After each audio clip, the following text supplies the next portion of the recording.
Welcome everyone to The Howl. I'm Alexia Bertinsky, and in this episode, I sat down with George Pascalis, Liv Peleg, and Madison Grabowski to discuss this year's winter show, Orphan Train. In this episode, we focused on everything that went into making our winter show, all the things that went right, and some of the things that went wrong. Thanks for joining us, and we hope you enjoy. Hello everybody, and welcome back to The Howl. My name is Alexia Bertinsky, and the producer of today's show is Ryan Antonucci, and we are very excited to have George Pascalis, Liv Peleg, and Madison Grabowski here in the Dispatch podcast studio, powered by Jet's Pizza. Hey guys, you ready? Oh, Yes. yeah. Hey. All right. So first, I want everyone to introduce their roles or characters in the show and kind of what the show's about. So George, if you'd like to start. My name is George. I was the student director for this show. And I guess the basic premise of the show was it followed a bunch of orphans. And it's based on this real experience that happened in the 19th century where there's too many orphans in New York. And they had to be put on trains and sent to the Midwest so they could find homes. And so the play was sort of about what could have happened to these orphans. Okay. I'm Madison. I played Evie, who was one of the orphans. She basically was a character who was kind of mature for her age, where she acted like she was older and was I guess more seductive in a way. But then she met her home or her new mother figure, Emily, and she really kind of let go of her street ways and kind of started to let go and become who she is as a person. Okay. So I'm Liv. I wasn't an actor in this show. I was in the technical aspect of it, and I was the light board operator and the production manager. Okay. So production manager, that's... So basically, light board operator is pretty self-explanatory. Helped run the lights, and production manager. So I basically called the cues for all of our tech members, including backstage and the lighting and sometimes the sound. So I just kind of kept everyone in check and let them know when their cue was on standby and when they went to go. All right, thank you. So now, George, you kind of touched on this, but the history of what were the orphan trains and kind of the true story about it. Can you elaborate? When was it? How many orphans maybe? So I believe it started maybe the middle of the 1800s and lasted at least until the start of the 1900s. And, in our show we said it was over 250,000 orphans were sent on the trains. And they would go, across the Midwest and down to the South. And they would be rounded up in, train stations or churches. And people would come. And it was almost like you're, adopting a pet, right? Mm-hmm. But it was, a real person. And, yeah, that's sort of the history behind it. Okay. So what about the process, build and also, learning lines and kind of directing everyone? What was that Liv, if you want to start? So for build, it was pretty standard. We always meet first, and then our teacher director, Mr. Michelin, he basically draws out the plan, the set plan.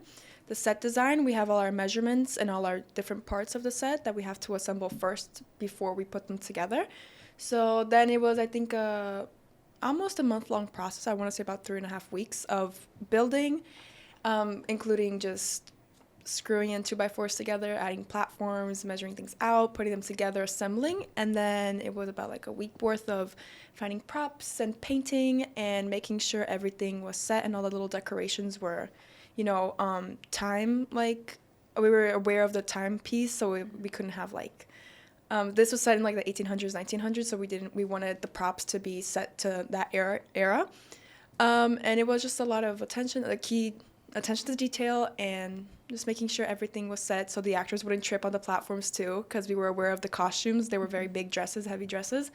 So we didn't want anybody tripping on the set, falling over. So a lot of that. And then it was a lot of hanging lights, making sure that the whole stage was lit up. All the actors were in when they were on stage, they were lit up so we could see their faces. And yeah, it was about a month-long process. I think it worked really well. So Cool. All right. Madison? For an actor's perspective, it was kind of just like any show, but it was also very different because we had a lot less time than we normally do. For Greece, we had like over 2 months, and for this one, we had like 23 days, I think it was, and that has like winter break in it. So winter break is when we learned all our lines, and then before winter break and a little after is when we did our blocking. But one thing that was very different about this show is at the beginning, our director had each of the actors like learn about the history of the Orphan Train, so we'd be able to portray the characters more accurately. So we each spent like a day where we all learned about, like, we had to do a bunch of research in like history, like if you're doing like a project for schools like that, but like for like theater. Yeah, so that kind of like helped give more of an insight to like give the characters some more like substance. And George, you were assistant director, and so you worked closely with Miss Wade. What was that like? What was the process like? This was the first time in a show where we had like 3 people working on it, because Miss Wade was the lead director, and I was assistant director, and then we had a choreographer, Danny, who would choreograph the dances that the actors did.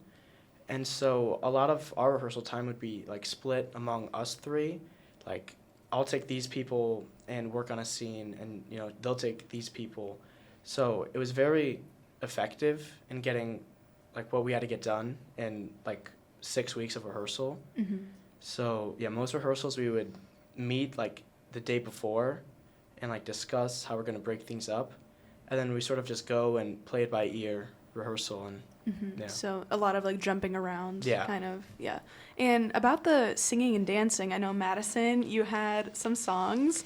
Yes. What was like? It's obviously not like a musical, but there was still some like singing and dancing aspects. What was that like to like have that part? It was very different because I know some of the other actors had like real songs, but in my scene we had one real song, and then one of the other songs was not real.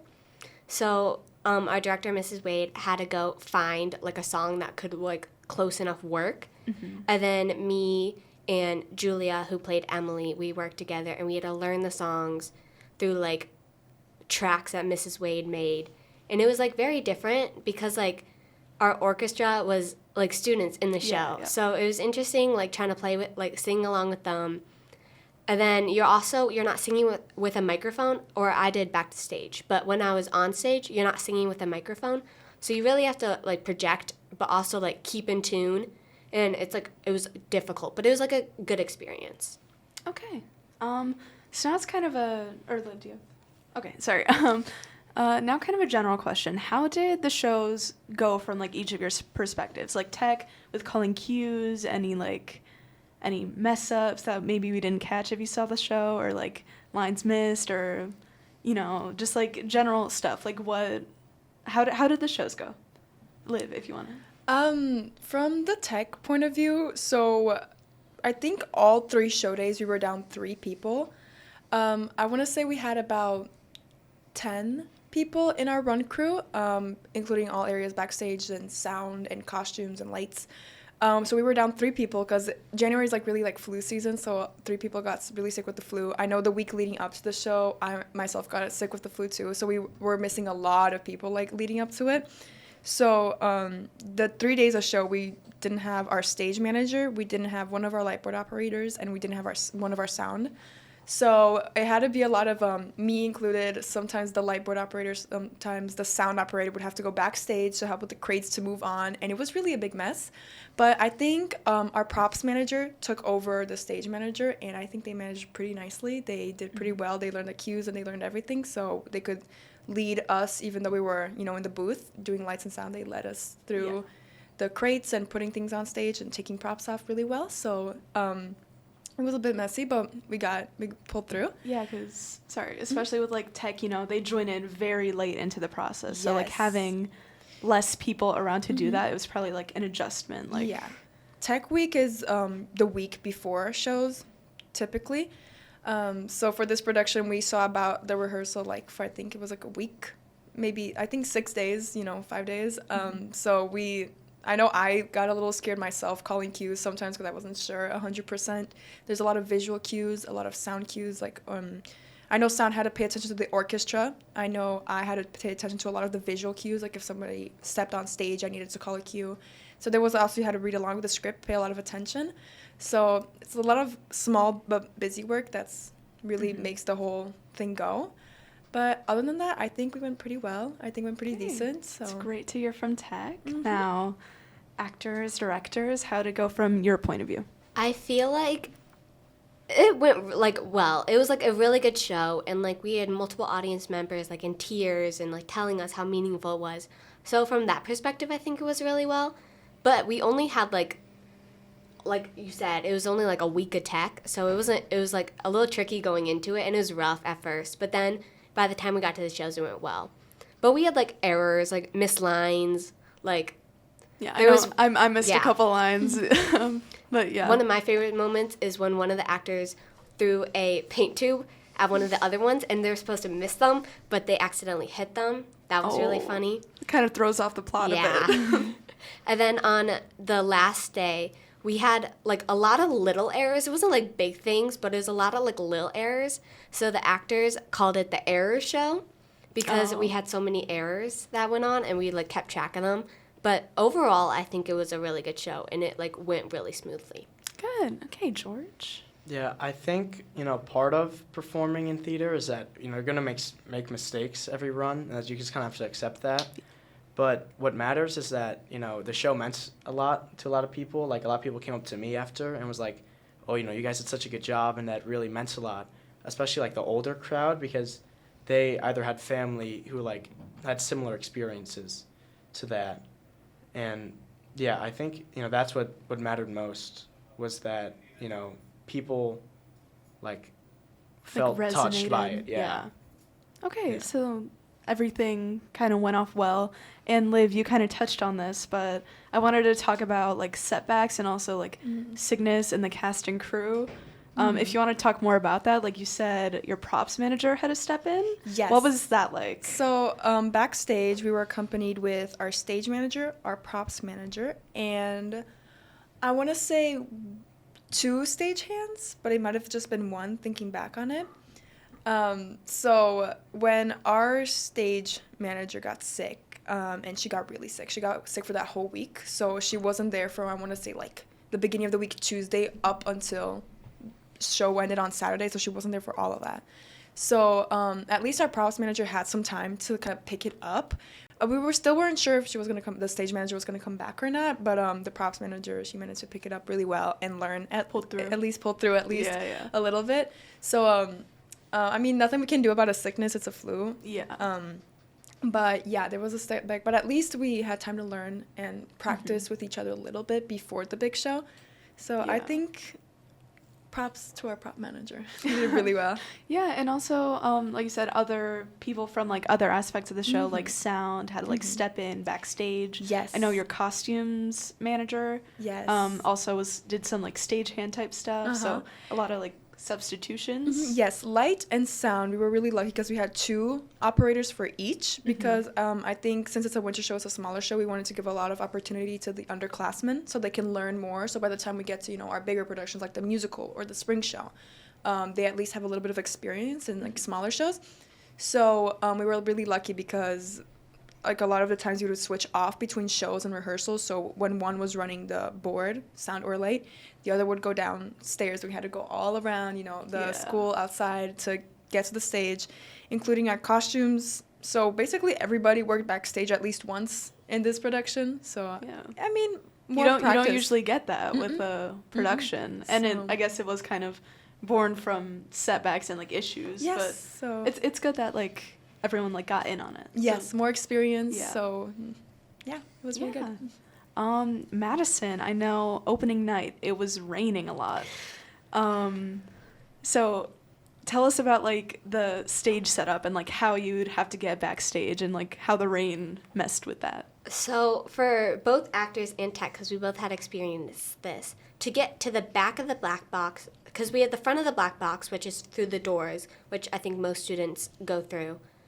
But on the other side, there's no hallway to get there, so you have to go outside on like the wet grass and like Yeah. run through outside to like get back to the inside where the health rooms are, which is where we stay.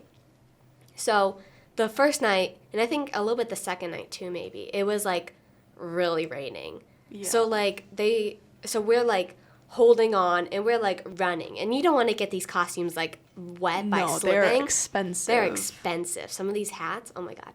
But like you didn't want to like slip and die, but you also like had to like get there quick because you didn't want to get your costume all soaked. So you were like trying to run back, and it was like very stressful. I only had to go out in the rain once, but it was not a fun experience. Yeah, I bet. George, I know you weren't really backstage or more watching from the wings or like the balcony in the black box, but what were like some like setbacks or things that like you guys saw? Yeah. Maybe like telling the cast, hey, you have to go through the rain. Like, what was that kind of like realization and like thought process? I think, like, rehearsal-wise, if we're talking setbacks, a lot of it was like having the actors really get in touch with their characters, because I think, we've sort of had like, I guess, a resurgence. Like, there's a lot of new actors, like underclassmen, who've become prominent, like last year and now this year. Yeah. And this is the most like serious show we've done. So I think only having 6 weeks and not like everyone being like rehearsing that whole 6 weeks, Yeah. it makes it harder to really get into that character. And of course, everyone came around, but I think that was, the biggest setback, like if we're talking before the show. Mhm. But during the show, I think the rain was a challenge. Like, me and the choreographer, we were watching from the balcony of the black box, and the rain was like so loud. Yeah, could you hear it? Yeah, we could hear it. Wow. Um, I mean, I but- guess it added to the ambiance Yeah. of sad orphans, But I think besides that, I think we did suffer from sickness too. Mhm. The week leading into it, a lot of people sick. Like, I Oh, I yeah. had to go on for like our Oh, preview yeah? performance. Yeah, tell us about that. So What'd you have to fill in for? our like who opens the show, Eli, Mhm. he called out sick, and he does like this big opening monologue. Yeah. So we had to fish for a costume backstage and put what we could together. So I went out and did that, and then went back to And you had to- taking notes. You had to memorize, Yeah. like, in a pretty short time frame. Yeah, in like 2 hours I had to have the thing memorized. That's crazy. But yeah. Yeah. Wow. So that's really interesting. And one of my favorite moments that I only found out about until like after the second performance, was the the old lady who stepped on the set. That kind of, so that happened. That was really funny, and that leads kind of into kind of our little wrap up. What was your favorite part of doing this show? Whether it's like, build or like running around with like all the like substitutions or like learning lines, being with friends, moments like an audience member walking on the stage in the middle of a scene. What was the favorite moments throughout this whole process? Okay, for me, it was definitely during show nights, calling cues and having to, like, at least from the balcony where, I'm at, having to manage everybody and kind of coordinating with the props manager backstage. So, like, when we'll send somebody down, when we'll get somebody back up, like, kind of running that through the show. It was really fun. It was very chaotic, but I really enjoyed it. In a way, it's sort of its like own blocking, Yeah. Like actors, Yeah. they have like scenes to get to, and you guys had to help out in all these different areas. Mm-hmm. Yeah, So- so we were like up and down all the time. We had to I had to, because since I couldn't production manage backstage, so I had Yeah. to leave it for my light board director to operator to just kind of have it. So I think it was really chaotic. It was really fun just having to like coordinate with each other and kind of get a feel of where everybody's at. Yeah, And some having to adrenaline too. Yes, relying on each other and a lot of trust that we built through the week that we practiced. But Good. it was good. It was fun. I enjoyed it. So that That's was good. Madison, your favorite moment? I would have to say it was just the little things of, since all the actors, besides when we were on our crates, we were like all backstage pretty much, and we weren't watching every scene happen because you're pretty much on for like 1 or 2 scenes and then you're off. So I liked having like the other cast members come off stage and be like, oh my god, this happened in this scene, or oh my goodness, like this Yeah. happened, or A little oh I made this debrief. big mistake. And it was like really fun. Like when the old lady like walked on the stage, like during Yeah. performance, everyone came off and was like, this lady was walking on the stage Yeah. during the performance while the actors were speaking, and it was just so fun, like hearing the Yeah. little things. Yeah. I think my favorite part of it was because I've done every show so far in high school, but this was my first time directing one. So I think it was really interesting and like eye-opening experience to see it from this side. And I just think my favorite part was really seeing each scene grow, because like, and I said this to the actors after the last night, but it was like if you had shown someone, you know, the first time we did the whole show compared to the last night, it's like a completely different thing. So I think I was really able to appreciate the work, you know, everyone puts in, you know, both tech and both actors, because it really does come a long way. And I think a lot of people don't realize all the work that's put behind it. And it really, it's really an art that takes a lot of work. Yeah. And I think it was really shown with this show. Yeah, because, like, with all the aspects of it, you know, with all the setbacks and everything. So that's good to hear. I think that's all for this show. So that's it. And thank you to George Pascalis, Liv Peleg, Madison Grabowski, and thank you to our viewers for tuning in. Also, thanks to our sponsor, Jet's Pizza, right over on Rand Road. And that will be all for this episode. Yes. I'm Alexia Ortinsky, and on behalf of Ryan Antonucci, thanks again, and we'll see you for the next episode.